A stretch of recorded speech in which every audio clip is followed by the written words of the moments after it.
The Story of Civilization, Volume 5, The Renaissance, Part 1, by Will Durant. Continued, Cassette 9, Side 2. Music and poetry also won the patronage of the court. Tito Vespasiano Strozzi needed no ducal subsidies for his verse, for he was the scion of a rich Florentine family. He composed in Latin 10 books of a poem in praise of Borso. Leaving it unfinished at his death, he bequeathed to his son Ercole the task of completing it. Ercole was well fitted for the assignment. He wrote excellent lyrics, Latin and Italian, and a longer poem, La Caccia, The Hunt, dedicated to Lucrezia Borgia. In 1508 he married a poetess, Barbara Torelli. 13 days later he was found dead near his home, his body savagely pierced with 22 wounds.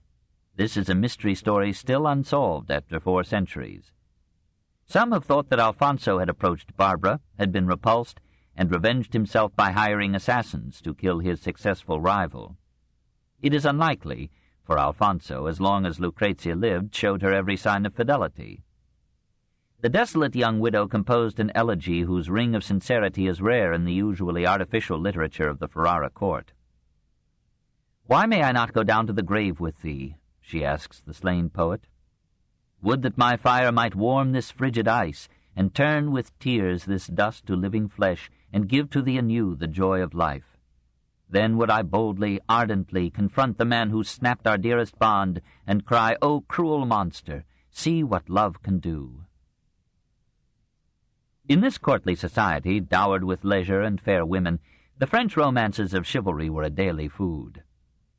In Ferrara, Provençal troubadours had sung their lays in Dante's time and had left a mood of fanciful, not onerous, chivalry. Here and throughout northern Italy, the legends of Charlemagne, his knights, and his wars with the Moslem infidels had become almost as familiar as in France. The French trouvère had spread and swelled these legends as chansons de geste, and their recitals, piling episode upon episode, hero upon heroine, had become a mass of fiction monumental and confused, crying out for some Homer to weave the tales into sequence and unity. As an English knight, Sir Thomas Malory had recently accomplished this with the legends of Arthur and the Round Table, so now an Italian nobleman took up the task for the cycle of Charlemagne. Matteo Maria Boiardo, Count of Scandiano, was among the most distinguished members of the Ferrara court. He served the Estensi as ambassador on important missions, and was entrusted by them with the administration of their largest dependencies, Modena and Reggio. He governed poorly, but sang well. He addressed passionate verses to Antonia Caprara, soliciting and publishing her charms, or reproaching her for lack of fidelity and sin. When he married Taddea Gonzaga, he turned his muse to graze in safer pastures, and began in 1486 an epic, Orlando Inamorato, recounting the troubled love of Orlando, that is, Roland, for the enchantress Angelica, and mingling with this romance 100 scenes of tilt, tournament, and war.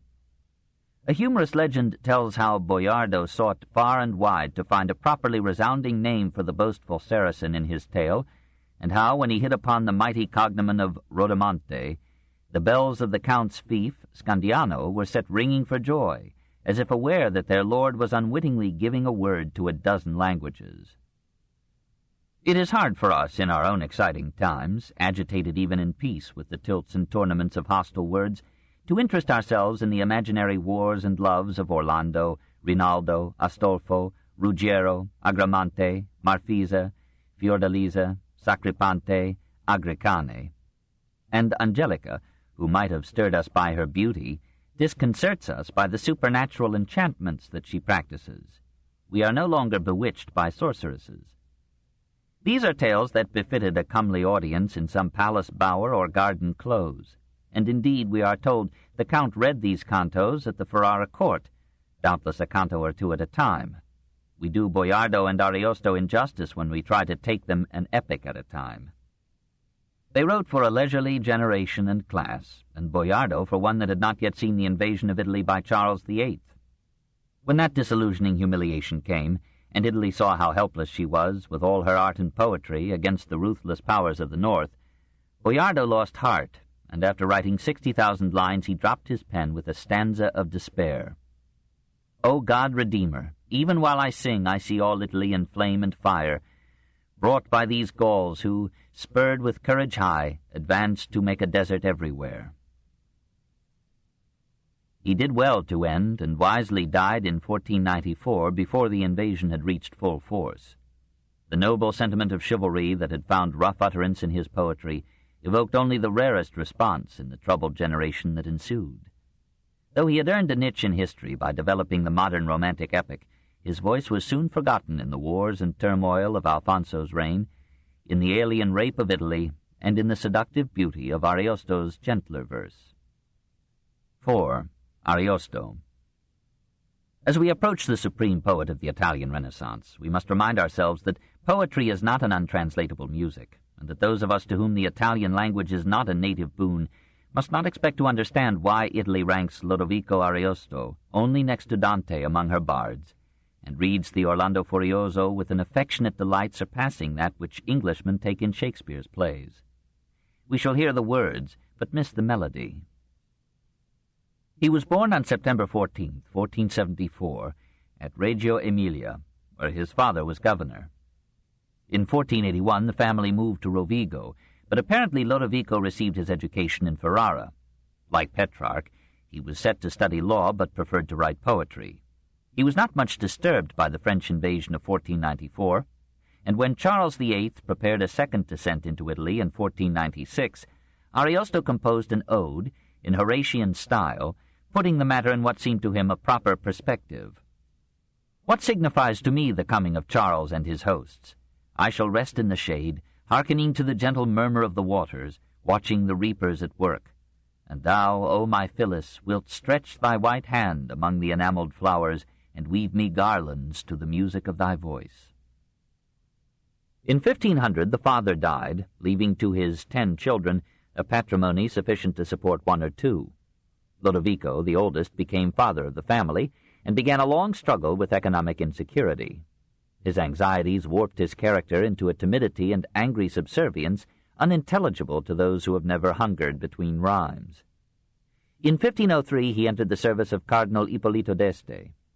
Ippolito had little taste for poetry, and kept Ariosto uncomfortably busy with diplomatic errands and trivia, for which the poet received 240 lire, or about $3,000 a year, irregularly paid. He sought to improve his position by writing lauds of the cardinal's courage and chastity and defending the blinding of Giulio. Ippolito offered to raise his salary if he would take holy orders and become eligible for certain available benefices, but Ariosto disliked the clergy and preferred to philander rather than to burn. It was during his service with Ippolito that he wrote most of his plays. He had begun as an actor and had been one of the company that Ercole sent to Pavia. When he himself devised dramas, they bore the stamp of Terence or Plautus, and were frankly offered as imitations. His Caceria was performed at Ferrara in 1508, his Suppositi at Rome in 1519 before an approving Leo X. He continued to write plays till his last year, and left the best of them, Scholastica, unfinished at his death. Nearly all turn on the classic theme of how one or more young men, usually through the wits of their servants, may possess themselves, by marriage or seduction, of one or more young women. Ariosto's plays rank high in Italian comedy, low in the history of drama. It was again during his employment with Ippolito that the poet wrote most of his enormous epic, Orlando Furioso. Apparently the cardinal was no hard taskmaster after all. When Ariosto showed Ippolito the manuscript, the realistic prelate, according to an uncertain tradition, se non vero ben trovato, asked him, "Where, Messer Lodovico, have you found so much nonsense? Tante gorbellerie." But the laudatory dedication seemed to make more sense, and the cardinal paid the cost of publishing the poem in 1515, and secured all rights and profits of its sale to Ariosto. Italy did not think the poem nonsense, or thought it delectable nonsense. 9 printings were bought up between 1524 and 1527. Soon the choicest passages were being recited or sung throughout the peninsula. Ariosto himself read much of it to Isabella d'Este in her illness at Mantua, and rewarded her patience with the eulogy in later editions.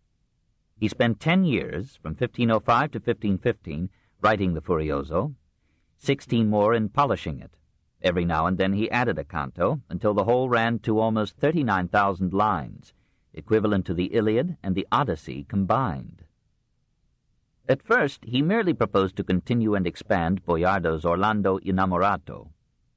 He took from his predecessor the chivalric setting and theme, the loves and battles of Charlemagne's knights, the central characters, the loose episodic construction, the suspension of one narrative to pass to another, the magic operations that often turn the tale, even the idea of tracing the pedigree of the Estensi to the marriage of the mythical Ruggiero and Bradamante.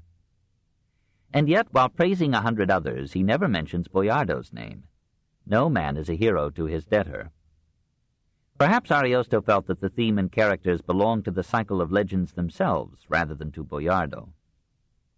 Like the Count, and unlike the legends, he stressed the role of love above that of war, and so proclaimed in his opening lines, "Women I sing, and knights, and arms, and loves, and deeds of chivalry and bold emprise." The story carries out this program faithfully. It is a series of combats, some for Christianity against Islam, most for women. A dozen counts and kings contest Angelica. She flirts with them all, plays with them one against another, and is caught in an anticlimax when she falls in love with a handsome mediocrity and marries him before she has time to make the usual examination of his income. Orlando, who enters the story after 8 cantos have rolled by, pursues her over 3 continents, neglecting meanwhile to go to the aid of his sovereign Charlemagne when the Saracens attack Paris. He goes mad on learning that he has lost her, in Canto 13, and recovers sanity 16 cantos later when his lost wits are found in the moon and brought back to him by a predecessor of Jules Verne's Lunar Navigators. This central theme is confused and obfuscated by the interpolated adventures of a dozen other knights, who pursue their respective women through 46 cantos of seductive verse. The women enjoy the chase, perhaps excepting Isabella, who persuades Rodomonte to cut off her head rather than to deflower her, and earns a monument. The old legend of St. George is included. The beautiful Angelica is chained to the rocks beside the sea as a propitiatory offering to a dragon who hungers for a virgin annually. And before Ruggiero can arrive to rescue her, the poet contemplates her with Corregian appreciation. A people fierce, inhospitable, crude, exposed upon the shore to savage beast, a woman fairest of the fair, and nude, as when first nature her sweet form composed. No smallest veil enclosed the lilies white and vermeil roses of her flesh, that bear midsummer's ardor and December's cold unhurt, and gleam on her resplendent limbs. She might have seemed to him a statue made of alabaster or some marble form, bound to the stone by sculptor's artifice, had he not seen a bright tear fall between the roses and white privets of her cheeks, bedewing breasts like apples firm, and seen the breezes breathing on her golden hair. Ariosto does not take all this too seriously. He is writing to amuse. He deliberately charms us by the incantation of his verse into an unreal world, and mystifies his tale with fairies, magic weapons, and enchantments, winged horses touring the clouds, men turned into trees, fortresses melting at an imperious word. Orlando spits 6 Dutchmen on one spear. Astolfo creates a fleet by throwing leaves into the air and catches the wind in a bladder. Ariosto laughs with us at all this and smiles tolerantly, not sarcastically, at the tilts and shams of chivalry. He has an excellent sense of humor, salted with gentle irony. So he includes, in the waste deposited by the earth upon the moon, the prayers of hypocrites, the flatteries of poets, the services of courtiers, the donation of Constantine. Only now and then, in a few moral exordiums, does Ariosto pretend to philosophy. He was so completely the poet that he lost and consumed himself in forging and polishing a beautiful form for his verse. He had no energy left to pour it into an ennobling purpose or a philosophy of life. Italians love the Furioso because it is a treasury of exciting stories, with never a pretty woman too far away, told in melodious and yet unaffected language, and in racy stanzas that lure us swiftly on from scene to scene. They forgive the long detours and descriptions, the innumerable and sometimes labored similes, for these too are dressed in sparkling verse. They are rewarded and silently shout bravo when the poet hammers out a striking line, as when he says of Zerbino, "Nature made him and then broke the mold." They are not long disturbed by Ariosto's expectant flattery of the Estensi, his paeans to Ippolito, his praise of Lucrezia's chastity. These obeisances were in the manner of the times. Machiavelli would stoop as low to conquer a subsidy, and a poet must live. But this became difficult when the cardinal decided to campaign in Hungary and desired Ariosto to accompany him. Ariosto demurred, and Ippolito freed him from further service and recompense in 1517. Alfonso saved the poet from penury by giving him an annual stipend of 84 crowns, plus 3 servants and 2 horses, and requiring almost nothing in return. After 47 years of obstinate but hardly celibate bachelordom, Ariosto now married Alessandra Benucci, whom he had loved when she was still the wife of Tito Vespasiano Strozzi. By her he had no children, but 2 natural sons had rewarded his premarital efforts. For 3 years, from 1522 to 1525, he served unhappily as governor of the Garfagnana, a mountainous region racked with brigandage. But he was unfit for action or command, and gladly retired to spend the remaining 8 years of his life in Ferrara. In 1528, he bought a plot of land on the outskirts of the city and built a pretty house, still shown in the Via Ariosto and maintained by the state. Across the front he inscribed Horatian lines of proud simplicity. "Small but suitable for me, hurtful to no one, not mean, yet acquired by my own funds. Home." There he lived quietly, working occasionally in his garden and revising or expanding the Furioso every day. Meanwhile, further emulating Horace, he had written to various friends 7 poetical epistles that have come down to us under the name of satires. They are not as sharp and compact as those of his model, nor as bitter and lethal as Juvenal's. They were the product of a mind loving and never quite finding peace, bearing fretfully the whips and scorns of time, the proud man's contumely. They describe the faults of the clergy, the simony rampant in Rome, the nepotism of worldly popes. They excoriate Ippolito for paying his menials better than his poet. They expound a cynical conception of women as rarely faithful or honest, and offer the advice of a tardy expert on choosing and taming a wife. They lament the indignities of a courtier's life, and wryly recount an unsuccessful visit to Leo X. I kissed his foot. He bent down from the holy seat, took my hand, and saluted me on both cheeks. Besides, he made me free of half the stamp dues I was bound to pay. Then, breast full of hope, but body soaked with rain and smirched with mud, I went and had my supper at the Ram. 2 satires mourn his narrow life at Garfagnana, his days spent in threatening, punishing, persuading, or acquitting, his muse frightened and paralyzed into silence by crimes, lawsuits, and brawls, and his mistress so many miles away. The last epistle asks Bembo to recommend a Greek tutor for Ariosto's son, Virginio.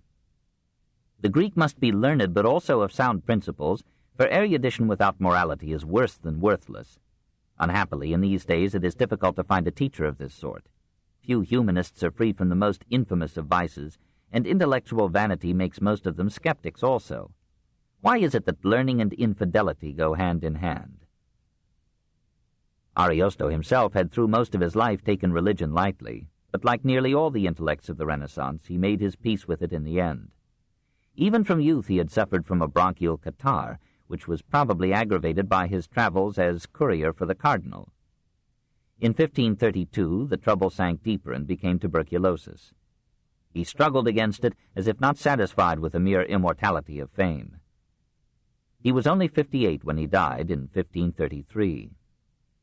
He had become a classic long before his death. 23 years earlier, Raphael had painted him, in the Parnassus fresco of the Vatican, with Homer and Virgil, Horace and Ovid, Dante and Petrarch, among the unforgettable voices of mankind. Italy calls him her Homer, and the Furioso her Iliad. But even to an idolater of Italy this appears more generous than just. The world of Ariosto seems light and fantastic beside the ruthless siege of Troy. His knights, some as indistinguishable in their character as in their armor, hardly rise to the majesty of Agamemnon, the passion of Achilles, the wisdom of Nestor, the nobility of Hector, the tragedy of Priam. And who will equate the fair and flighty Angelica with the Dia Gynakon, the goddess among women, Helen, conqueror in defeat? And yet the last word must be as the first. Only those can judge Ariosto who know his language thoroughly, who can catch the nuances of his gaiety and his sentiment, and can respond to all the music of his melodious dream. 5. Aftermath. It was the Italians themselves, with their lusty sense of humor, who provided an antidote to the romanticism of the two Orlandos. 6 years before Ariosto's death, Girolamo Folengo published an Orlandino, in which the absurdities of the epics were caricatured with hilarious exaggerations.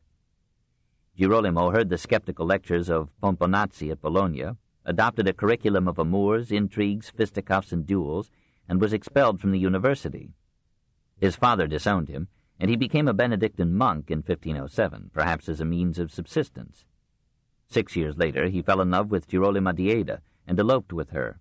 In 1519, he published a volume of burlesques under the title of Macaronea, which thenceforth gave its name to a swelling literature of rough and ribald satire in mingled Latin and Italian verse.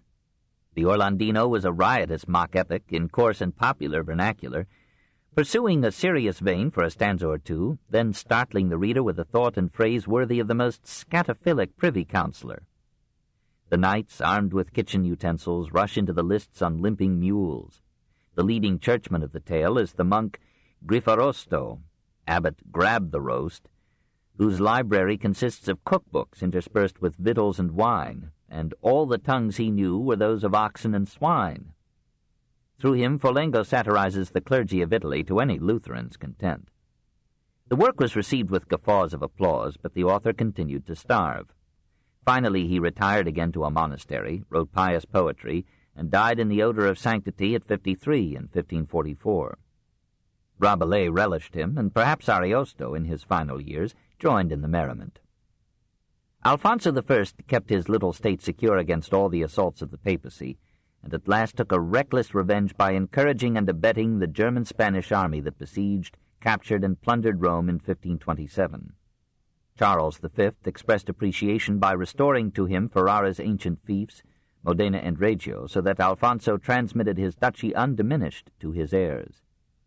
In 1528, he sent his son Ercole to France to bring home a diplomatic bride from the royal family, Renée or Renata, tiny, somber, deformed, and secretly won by the heresy of Calvin. Alfonso, after Lucrezia's passing, consoled himself with a mistress, Laura Dianti, and perhaps married her before his death in 1534. He had outwitted every enemy but time. Chapter 11. Venice and Her Realm, 1378 to 1534. 1. Padua. Under the dictatorship of the Carraresi, Padua was a major Italian power, rivaling and threatening Venice. In 1378, Padua joined Genoa in attempting to subjugate the island republic. In 1380, Venice, exhausted by her war with Genoa, ceded to the Duke of Austria the city of Treviso, strategically situated on her north. In 1383, Francesco I da Carrara bought Treviso from Austria. Soon afterward, he tried to take Vicenza, Udine, and Friuli. Had he succeeded, he would have commanded the roads from Venice to her iron mines at Agordo and the routes of Venetian trade with Germany. That is, Padua would have controlled vital sources of Venetian industry and commerce. Venice was saved by the skill of her diplomats. They persuaded Gian Galeazzo Visconti to join Venice in war against Padua. John, while doubtless distrusting Venice, seized the opportunity to extend his frontier eastward with Venetian connivance. Francesco I da Carrara was defeated and abdicated in 1389, and his son, namesake and successor, renewed in 1399 a treaty of 1338 that had acknowledged Padua to be a dependency of Venice. When Francesco II da Carrara resumed the struggle and attacked Verona and Vicenza, Venice declared war to the death, captured and executed him and his sons, and brought Padua under direct rule by the Venetian Senate, this in 1405. The weary city abandoned the luxury of a native exploiter, prospered under an alien but competent administration, and became the educational center of the Venetian domain. From all quarters of Latin Christendom, students came to its renowned university: Pico della Mirandola, Ariosto, Bembo, Guicciardini, Tasso, Galileo, Gustavus Vasa, who would be king of Sweden, John Sobieski, who would be king of Poland. The chair of Greek was founded in 1463, and occupied by Demetrius Chalcondyles 16 years before he went to Florence. A century later, Shakespeare could still speak of fair Padua, nursery of arts. One Paduan was himself a famous educational institution. Trained as a tailor, Francesco Squarcione developed a passion for classic art, traveled widely in Italy and Greece, copied or sketched Greek and Roman sculpture and architecture, collected ancient medals, coins, and statuary, and returned to Padua with one of the best classical collections of his time. He opened a school of art, installed his collection there, and gave his pupils two main directives: to study ancient art and the new science of perspective. Few of the 137 artists whom he formed remained in Padua, since most of them came from the outside. But in return, Giotto came from Florence to paint the arena frescoes. Altichiero came from Verona, circa 1376, to adorn a chapel in St. Anthony's. And Donatello left memorials of his genius in the cathedral and its square. Bartolomeo Bellano, a pupil of Donatello, set up two lovely female statues for Gattamelata's chapel in the same church. Pietro Lombardo of Venice added a fine figure of the condottiere's son and a splendid tomb for Antonio Roselli. Andrea Briosco, called Riccio, and Antonio and Tullio Lombardo carved for the Gattamelata chapel some superb marble reliefs, and Riccio set up in the choir of the church one of the most imposing candelabra in Italy. He shared with Alessandro Leopardi of Venice and Andrea Morone of Bergamo in designing the unfinished church of Santa Giustina, this in 1502 and following, a chaste example of the Renaissance architectural style. It was from Padua and Verona that Jacopo Bellini and Antonio Pisanello brought to Venice the seeds of that Venetian school of painting through which the splendor of Venice was blazoned to the world. 2. Venetian economy and policy. In 1378, Venice was at nadir. Her Adriatic trade was bottled up by a victorious Genoese fleet. Her communications with the mainland were blocked by Genoese and Paduan troops. Her people were starving. Her government contemplated surrender. Half a century later, she ruled Padua, Vicenza, Verona, Brescia, Bergamo, Treviso, Belluno, Feltre, Friuli, Istria, the Dalmatian coast, Lepanto, Patras, and Corinth. Secure in her many-moated citadel, she seemed immune to the political vicissitudes of the Italian mainland. Her wealth and power mounted until she sat like a throned queen at the head of Italy. Philippe de Comines, arriving as French ambassador in 1495, pictured her as the most triumphant city that I have ever seen. Pietro Cazzola, coming from hostile Milan about the same time, found it impossible to describe the beauty, magnificence, and wealth of this unique assemblage of 117 islands, 150 canals, 400 bridges, all dominated by the flowing promenade of the Grand Canal, which the traveled Comines pronounced the most beautiful street in the world. Whence came the wealth that supported this magnificence? Partly from 100 industries: shipbuilding, iron manufactures, glass blowing, leather dressing and tooling, gem cutting and setting, textiles, all organized in proud guilds, or scuole, that united master and man in patriotic fellowship. But perhaps more of Venetian opulence came from the mercantile marine, whose sails flapped on the lagoons, whose galleys took the products of Venice and her mainland dependencies and the German and other wares that scaled the Alps, and carried them to Egypt, Greece, Byzantium, and Asia, and returned from the East with silks, spices, rugs, drugs, and slaves. The exports of an average year were valued at 10 million ducats, or $250 million. No other city in Europe could equal this trade. The Venetian vessels could be seen in 100 ports, from Trebizond in the Black Sea to Cadiz, Lisbon, London, Bruges, even in Iceland. On the Rialto, the commercial center of Venice, merchants could be seen from half the globe. Marine insurance covered this traffic, and a tax on imports and exports was the mainstay of the state. The annual income of the Venetian government in 1455 was 800,000 ducats, or about $20 million.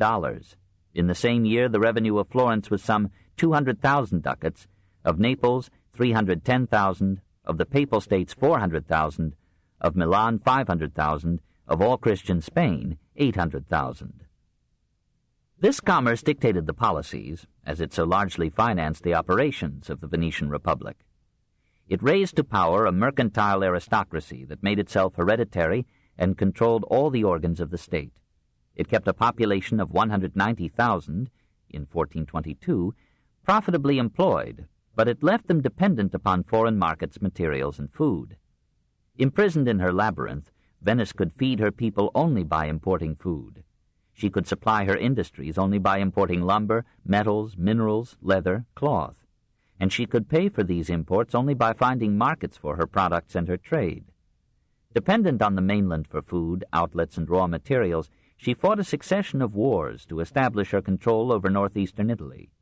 Dependent likewise on non-Italian areas, she was anxious to dominate the regions that supplied her wants, the markets that took her goods, the routes by which her vital commerce passed. She became, by manifest destiny, an imperialistic power. So the political history of Venice turned on her economic needs.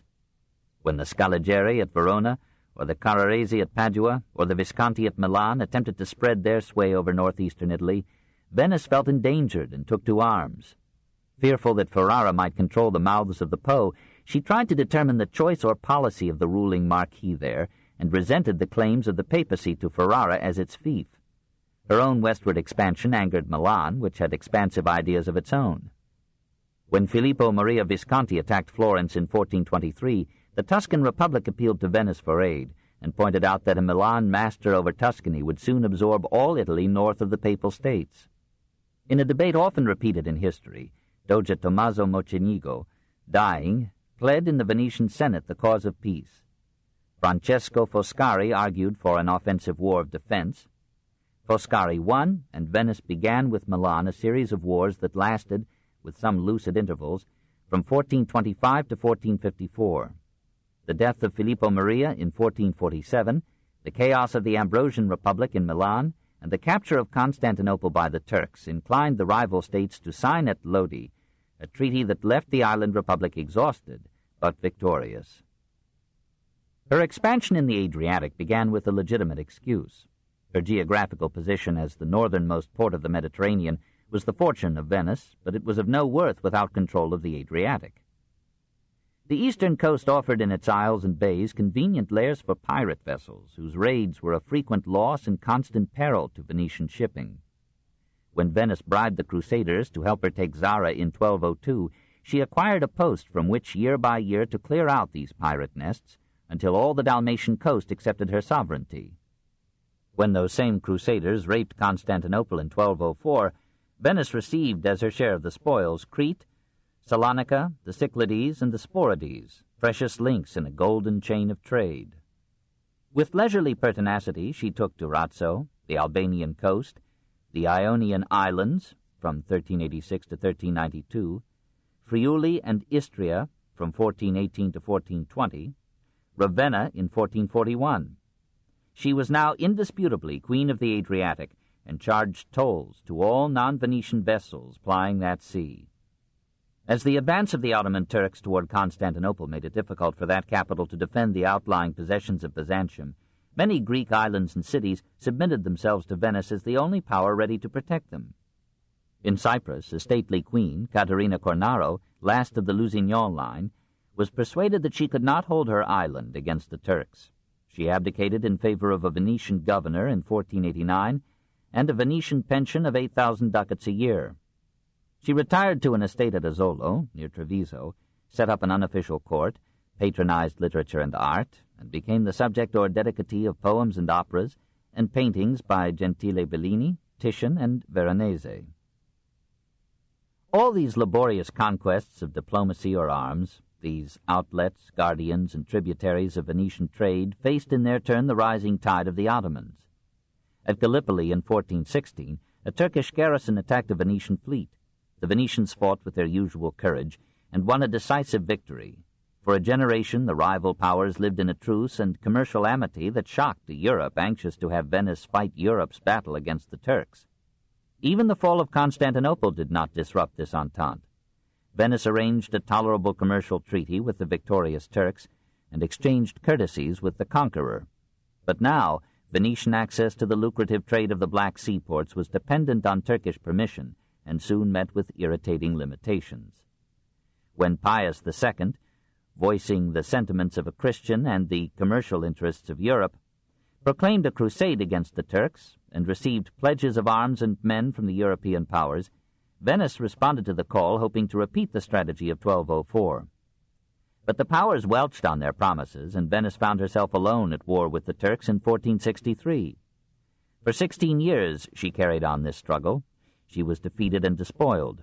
By the peace that she signed in 1479, she ceded Negroponte, or Euboea, Scutari, and Morea to the Turks, paid 100,000 ducats as a war indemnity, and pledged 10,000 ducats a year for the privilege of trading in Turkish ports. Europe denounced her as a traitor to Christendom. When another pope proposed another crusade against the Turks, Venice turned a deaf ear. She agreed with Europe that trade was more important than Christianity. 3. Venetian government. Even her enemies admired her government and sent agents to study its structure and functioning. Its military organs were the most efficient navy and army in Italy. Besides her merchant fleet, which in need could be converted to men of war, Venice had, in 1423, a navy of 43 galleys and 300 auxiliary vessels. These were used even in wars with land powers in Italy. In 1439, they were dragged overland on rollers across mountains and valleys to be launched on the Lago di Garda, where they bombarded the possessions of Milan. While other Italian states still waged their wars with mercenaries, Venice built her army around a militia of her own loyal population, well seasoned and trained, and armed with the latest muskets and artillery. For generals, however, she relied on condottieri, schooled in the Renaissance style of campaign by strategy. In her wars with Milan, Venice developed the talents of 3 famous condottieri, Francesco Carmagnola, Erasmo da Narni, or Gattamelata, and Bartolomeo Colleoni, the last 2 distinguished by historic statues, the other by having his head cut off in the Venetian Piazzetta on a charge of privately negotiating with the enemy. This government, which even Florentines sought to emulate, was a closed oligarchy of old families so long enriched by commerce that only the initiate could smell the money in their nobility. These families had managed to restrict membership in the Maggior Consiglio to male descendants of persons who had sat in this great council before 1297. In 1315, the names of all eligibles were inscribed in a Libro d'Oro, or Book of Gold. Out of its 480 members, the council named 60, later 120, pregadi, or invited men, to serve in yearly terms as a legislative senate. It appointed the heads of the numerous governmental departments, who together constituted an administrative collegio, and it selected as chief executive, always subject to the council, a doge or leader who presided over it and the Senate and held office for life unless the council cared to depose him. The doge was aided by 6 privy councillors who with him composed the signoria. This signory and the Senate were in practice the real government of Venice. The great council proved too large for effective action and became a body of electors exercising appointive and supervisory powers. It was an efficient constitution which normally maintained the people in a reasonable degree of prosperity, and it was capable of long-term and well-calculated policies that might have been impossible in a government subject to the fluctuations of public emotion or sentiment.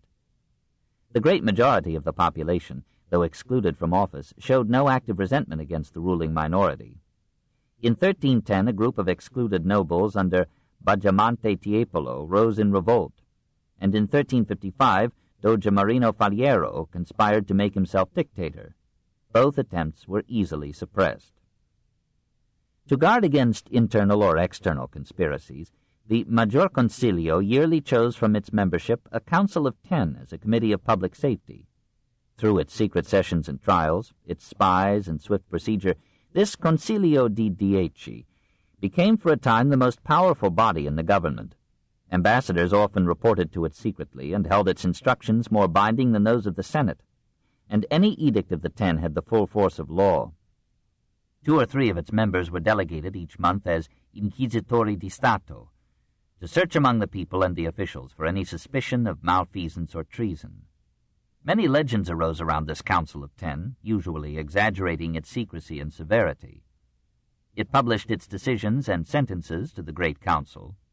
Though it allowed secret denunciations to be placed in the mouths of lions' heads scattered about the city, it refused to consider any unsigned charges, or any that did not offer two witnesses, and even then a 4/5 vote was required before the accusation could be put on the agenda.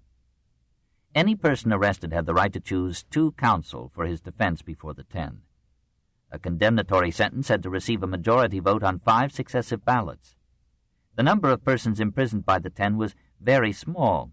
However, it was not above arranging the assassination of spies and of enemies of Venice in foreign states. In 1582, the Senate, feeling that the council had served its purpose and had often exceeded its authority, reduced its powers, and from that date the Council of 10 existed only in name. The 40 judges appointed by the Great Council provided an efficient and severe judiciary. The laws were clearly formulated and were strictly enforced against nobles and commoners alike. Penalties reflected the cruelty of the times. Imprisonment was often in narrow cells, admitting a minimum of light and air. Flogging, branding, mutilation, blinding, cutting out the tongue, breaking limbs on the wheel, and other delicacies were included among legal punishments. Persons condemned to death could be strangled in jail, or secretly drowned, or hanged from a window of the Doge's palace, or burned at the stake. Persons guilty of atrocious crimes or sacrilegious theft were tortured with red-hot pincers, dragged along the streets by a horse, and then beheaded and quartered. As if to compensate for this ferocity, Venice opened her doors to political and intellectual refugees and dared to shelter Elisabetta Gonzaga and her Guidobaldo against the terrible Borgia, when her sister-in-law Isabella had been frightened into letting her depart from her native Mantua. The administrative organization was probably the best in Europe in the 15th century, though corruption found its openings here, as in every government. A Bureau of Public Sanitation was established in 1385. Measures were taken to provide clean drinking water and to prevent the formation of swamps. Another bureau fixed the maximum prices that might be charged for food. A postal and courier service was set up not only for the government, but also for private correspondence and parcel transportation. Retired public servants were pensioned, and provision was made for their widows and orphans. The administration of dependent territories on the Italian mainland was relatively so just and competent that these districts prospered better under Venetian rule than ever before, and readily returned to Venetian allegiance after being detached from it by the chances of war. This book is continued on Cassette 10, Side 1.